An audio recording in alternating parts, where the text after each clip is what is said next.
In the shadowy corners of 19th century London, a spectre emerged, leaving a trail of terror and confusion in its wake.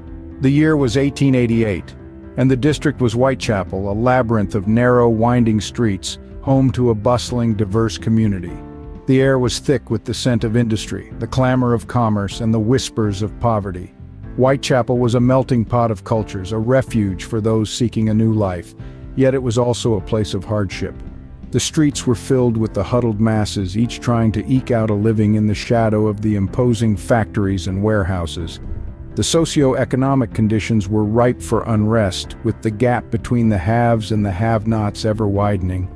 These were the streets where the rich rubbed shoulders with the poor, where hope met despair, where light met darkness. In this grim backdrop, the figure of Jack the Ripper was born, a name that would soon send shivers down the spine of London and beyond. In the late summer of 1888, the first of a series of gruesome murders shook Whitechapel. As the leaves began to fall, so too did the veil of safety that once covered the foggy streets of this district in East London. The name Jack the Ripper was not yet known, but his reign of terror was about to begin. It started with the brutal murder of Mary Ann Nichols, a 43-year-old woman found lifeless in the early hours of August 31st. Her throat had been slashed, her body mutilated in a manner that suggested the killer possessed a chilling level of savagery and a disturbing knowledge of human anatomy. Just a week later, the city woke to the news of another murder. Annie Chapman, known as Dark Annie, was found in the backyard of a house on Hanbury Street. The similarities between the two cases were too stark to ignore. This was not the work of a random criminal. This was the signature of a serial killer.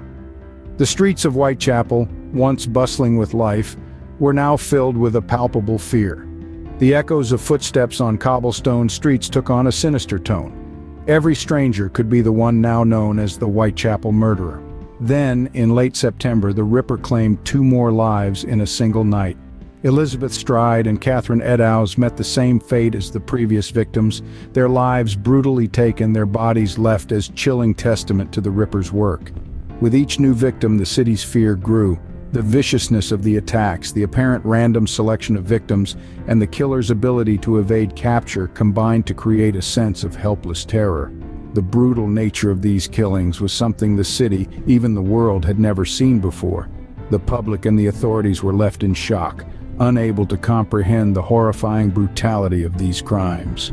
The reign of Jack the Ripper had begun, a reign that would cast a long, dark shadow over the history of crime and forever sear the name Whitechapel into the annals of infamy. Amidst the escalating fear, a series of chilling letters began to appear, purportedly from the killer himself.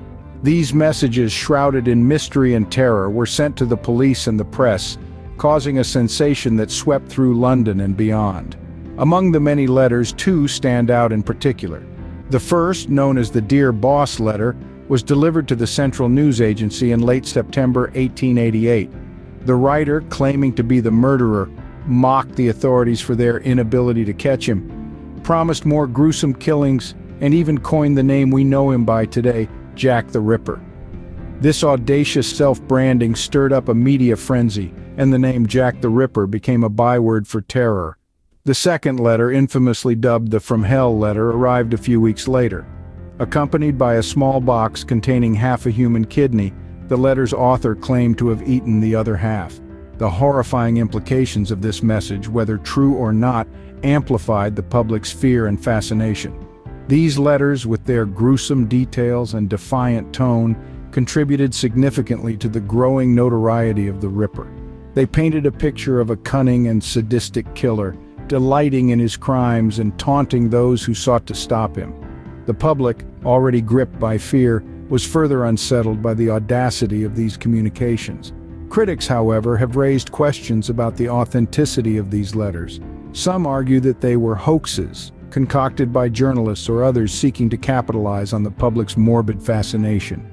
Despite these doubts, the impact of the letters is undeniable. They intensified the fear, the intrigue, and the legend that surrounded the Ripper, feeding the public's imagination and ensuring his place in the annals of crime. The taunting letters, whether genuine or hoaxes, added a new layer of dread to the unfolding nightmare. As the body count rose, so did the desperate attempts to catch the monster behind these heinous acts. The law enforcement officers of the Victorian era faced an uphill battle.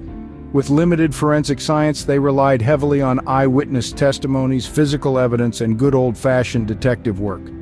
The local police force, led by Commissioner Sir Charles Warren, poured resources into the investigation. Officers roamed the labyrinthine streets of Whitechapel, questioning locals and hunting for potential leads. They conducted door-to-door inquiries, even offering rewards for information leading to the arrest of the perpetrator. But the Ripper was elusive, a phantom slipping through the cracks of Victorian London. In the midst of this chaos, theories abounded as to who the Ripper might be. Some pointed fingers at local butchers or surgeons, given the brutal precision of the mutilations. Others suggested members of the upper class were involved, perhaps even royalty. A few theories were downright outlandish, hinting at secret societies and cults. Several suspects emerged during the investigation, each with their own peculiarities.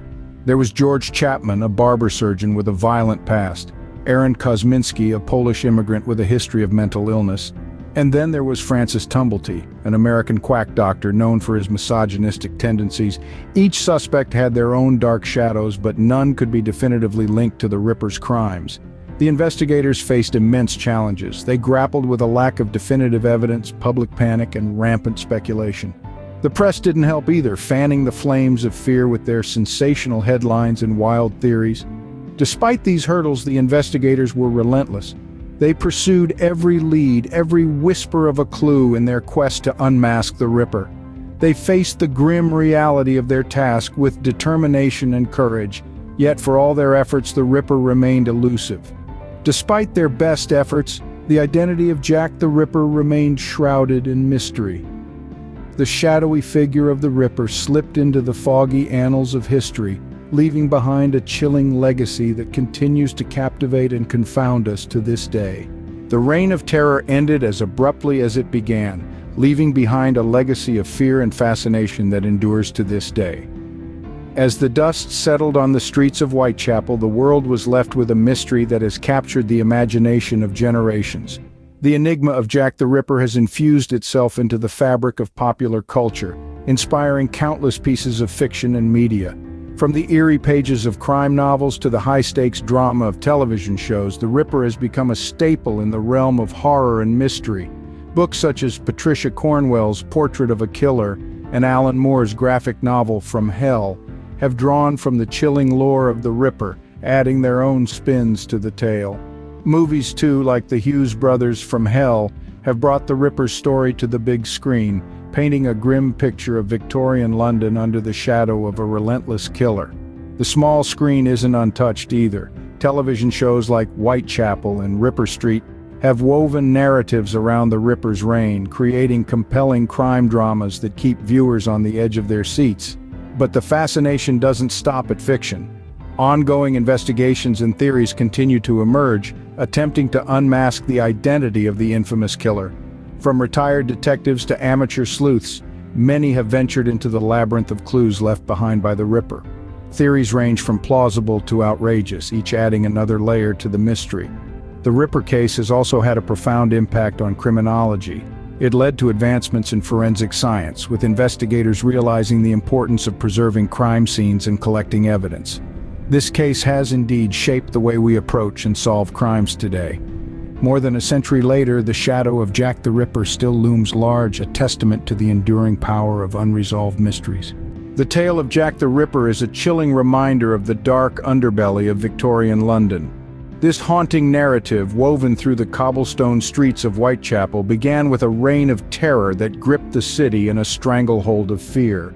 The Ripper's letters, a macabre correspondence with the public, only served to heighten the dread, while the ensuing investigation and theories did little to dispel the enigma. The legacy of the Ripper is a testament to the enduring fascination with the case. It's not just about the gruesomeness of the crimes, but the elusive nature of the perpetrator that continues to intrigue us. Despite the passage of well over a century, the identity of Jack the Ripper remains shrouded in mystery, a spectral figure forever lurking in the shadows of history.